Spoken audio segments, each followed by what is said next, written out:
As-tu vécu ceci ces derniers jours? Tu es dans ton lit, tu te retournes. Une fois, deux fois, 10 fois. Le drap est collé à ta peau, tu souffles. Tu t'éventes avec ta main comme si ça allait changer quelque chose. Tu regardes l'heure, 2h37 du matin.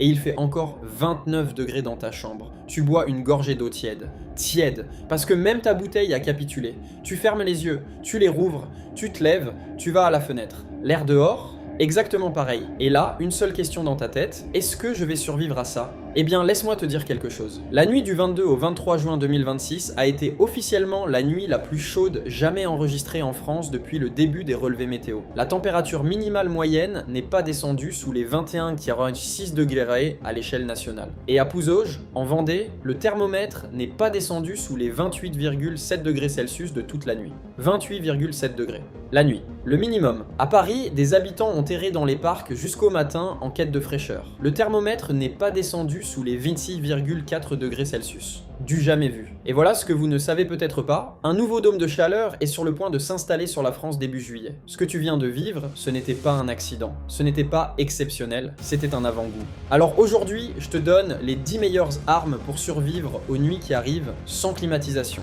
sans dépenser une fortune. Mais avant d'y aller, si ce contenu t'apporte de la valeur, laisse un j'aime, un boost, un commentaire et abonne-toi à la chaîne. On y va.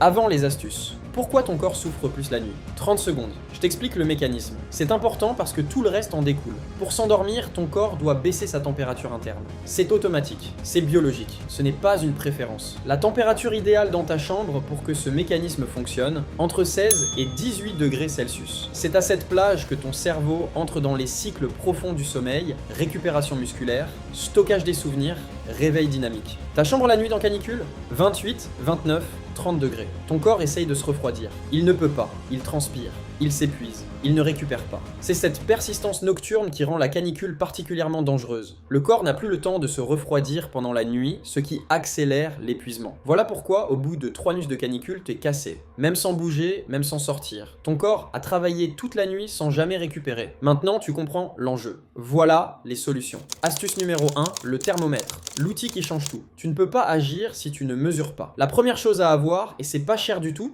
c'est un thermomètre. Pas pour décorer, pour décider. Voilà comment tu l'utilises. Le soir, tu le poses dehors et tu surveilles le moment précis où la température extérieure passe en dessous de la température intérieure. Ce moment-là, c'est ton signal. Tu ouvres tout. Pas avant. Parce que aérer quand il fait plus chaud dehors que dedans, c'est inviter la chaleur à entrer chez toi. Et ce moment de bascule, selon ta région, il peut arriver à 22h, ou à minuit, ou à 2h du matin. Sans thermomètre, tu le rates. Avec, tu l'exploites. Un bon thermomètre d'intérieur, extérieur, moins de 15 €. Retour sur investissement immédiat. Astuce numéro 2, ferme tout le jour, ouvre tout la nuit, c'est le principe de base. Mais plein de gens le font à moitié et donc à moitié mal. Pendant la journée, volets fermés, rideaux tirés, store baissé. Tout, même si tu es chez toi, même s'il fait sombre, même si ça te pèse. Environ un tiers de la chaleur qui entre dans un logement s'infiltre par les vitrages. Un tiers, rien qu'en bloquant la lumière du soleil, tu coupes déjà un tiers de la chaleur qui rentrerait autrement. Et si tu n'as pas de volet, la couverture de survie. Côté argenté vers l'extérieur, elle renvoie les rayons ultraviolets avant même qu'ils traversent dans ta vitre. Tu la fixes avec du scotch. Elle coûte 2 €. Elle fait le travail d'un store thermique à 80 €. La nuit, quand ton thermomètre te dit que l'extérieur est plus frais que l'intérieur, tu ouvres tout le plus longtemps possible. Tu laisses la nuit travailler pour toi. Astuce numéro 3, le traversant. Crée-le même si tu ne l'as pas. Si tu as des fenêtres de deux côtés opposés de ton logement, c'est une richesse. Utilise-la. Ouvre tout en même temps le soir. Tu crées un couloir d'air naturel qui balaie toute la chaleur accumulée dans tes murs. C'est l'outil de refroidissement le plus puissant qui existe et il est 100% gratuit. Tu n'as pas de traversant? Tu le crées, ouvre ta porte d'entrée en même temps que ta fenêtre. Active la VMC de ta cuisine au maximum, elle aspire l'air chaud vers l'extérieur. Si tu as un ventilateur, oriente-le vers l'extérieur dans une fenêtre. Il expulse l'air chaud et crée un appel d'air de l'autre côté. Résultat, ton appartement se comporte comme s'il avait deux façades opposées. L'air circule, la chaleur sort. Astuce numéro 4, le ventilateur. Tu l'as probablement mal utilisé depuis le début. Voilà la vérité que un ventilateur ne refroidit pas l'air, jamais. Il brasse de l'air chaud et si tu dors avec le souffle direct en pleine face toute la nuit, tu te réveilles la gorge sèche, les yeux irrités et paradoxalement plus fatigué. Le ventilateur améliore le confort en favorisant l'évaporation de la transpiration. Mais il ne refroidit pas la pièce. Alors tu l'utilises comment ? Option 1. Tu le places face à une fenêtre ouverte orientée vers l'extérieur. Il expulse l'air chaud de la pièce. Et si tu as une autre ouverture de l'autre côté, tu crées un appel d'air naturel. Option 2. Tu places une bouteille d'eau congelée devant lui. L'air qui passe sur la glace descend de 2 à 3 degrés avant d'entrer dans la pièce. C'est ton climatiseur artisanal. Option 3. Tu l'orientes vers le plafond, en indirect. Tu fais circuler l'air sans te dessécher. Le ventilateur est un excellent outil, à condition de ne pas lui demander ce qu'il ne peut pas faire. Astuce numéro 5. La douche tiède, pas la douche froide. J'imagine ce que tu peux dire. Quand il fait 35 degrés, je veux de l'eau froide. C'est exactement l'erreur. L'eau très froide provoque une vasoconstriction. Le corps cherche à conserver sa chaleur interne et augmente sa température après la sortie de l'eau. Tu prends une douche glacée, tu ressors de la salle de bain. Et 10 minutes après, ton corps a produit de la chaleur en réaction. Tu es plus chaud qu'avant. La bonne technique, eau tiède autour de 30 à 32 degrés. Elle ouvre tes pores, elle libère la chaleur corporelle, elle prépare ton corps à l'endormissement. Et si tu veux maximiser l'effet, après la douche, reste légèrement humide. Ne te sèche pas complètement. Le film de eau sur ta peau va s'évaporer et cette évaporation va te refroidir passivement pendant plusieurs minutes après que tu te couches. Astuce numéro 6, les 4 points thermiques du corps. Ton corps a des zones stratégiques, des endroits où les vaisseaux sanguins passent très près de la surface de la peau. Refroidir ces zones, c'est refroidir l'ensemble de ta circulation sanguine. Ces zones, les poignets, les chevilles, la nuque et le creux des coudes. L'idéal est de mouiller ces articulations avec de l'eau bien fraîche avant de se coucher. Pas besoin d'une douche complète. Un gant de toilette humide passé sur ces 4 zones juste avant de te coucher. 3 minutes. Tu perçois une baisse de température corporelle quasi immédiate. Tu peux aussi garder une bouillotte remplie d'eau froide, voire congelée contre tes pieds dans le lit. Les pieds sont un radiateur naturel du corps. Refroidis les pieds,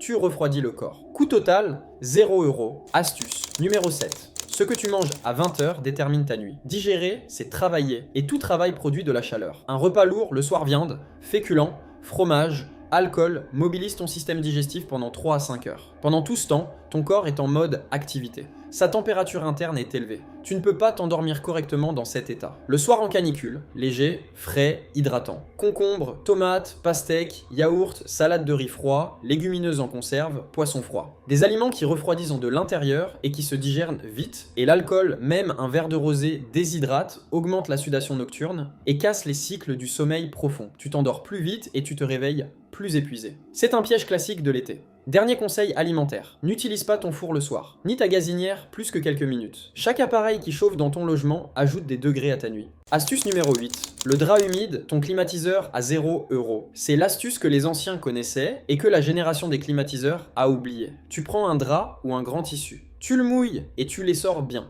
pas trempé, juste humide. Tu le suspends devant ta fenêtre ouverte, là où l'air entre. L'air chaud traverse le tissu humide. En traversant, il perd de la chaleur par évaporation. L'air qui entre dans ta chambre est 2 à 4 degrés plus frais qu'à l'extérieur. C'est le principe du climatiseur évaporatif en version 0 €. Mets une bassine en dessous parce que ça peut goûter. Si tu combines avec un ventilateur orienté vers ce drap, l'effet est amplifié. L'efficacité est maximale quand l'air est sec. En France, en pleine canicule, l'air est généralement peu humide, donc cette technique fonctionne très bien. Astuce numéro 9, change de pièce sans complexe. Le combo commence ici. Écoute-moi bien parce que ça va à l'encontre de l'habitude. Ta chambre est souvent la pièce la plus chaude de ton logement. Exposée ouest, sous les toits, entourée de murs ayant accumulé 12 heures de rayonnement solaire. Dans certains logements, la chambre sous les toits devient presque impraticable. La solution la plus concrète, prévoir temporairement un autre espace pour dormir pendant les pics de chaleur. Couloir, salon côté cour, rez-de-chaussée, peu importe. Et ça, c'est la première moitié du combo. Parce que changer de pièce, c'est bien, mais il y a quelque chose que presque personne ne fait. Et qui fait la différence d'un demi-degré supplémentaire le lendemain matin. Astuce numéro 10, ouvre tes placards la nuit.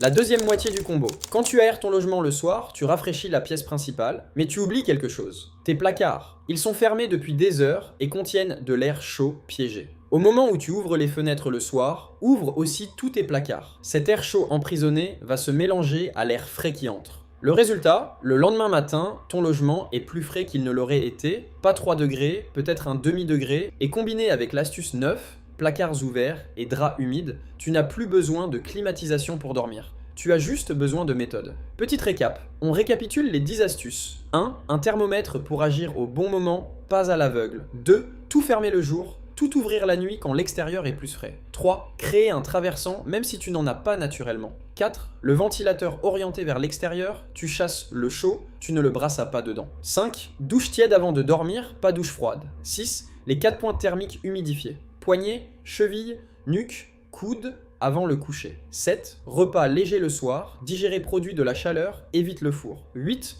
Drap humide devant la fenêtre, ton climatiseur évaporatif à 0 €. 9 et 10. Le combo final. Changer de pièce et ouvrir tous les placards pendant l'aération du soir. Maintenant, j'ai besoin de savoir laquelle de ces 10 astuces tu ne connaissais pas encore. Dis-le moi en commentaire et partage ta technique si tu en as une qui fonctionne. Et si tu veux aller plus loin, j'ai un guide complet disponible. Canicule 2026, 21 réflexes vitaux. Le lien est en description, à bientôt sur Éco-Décryptage.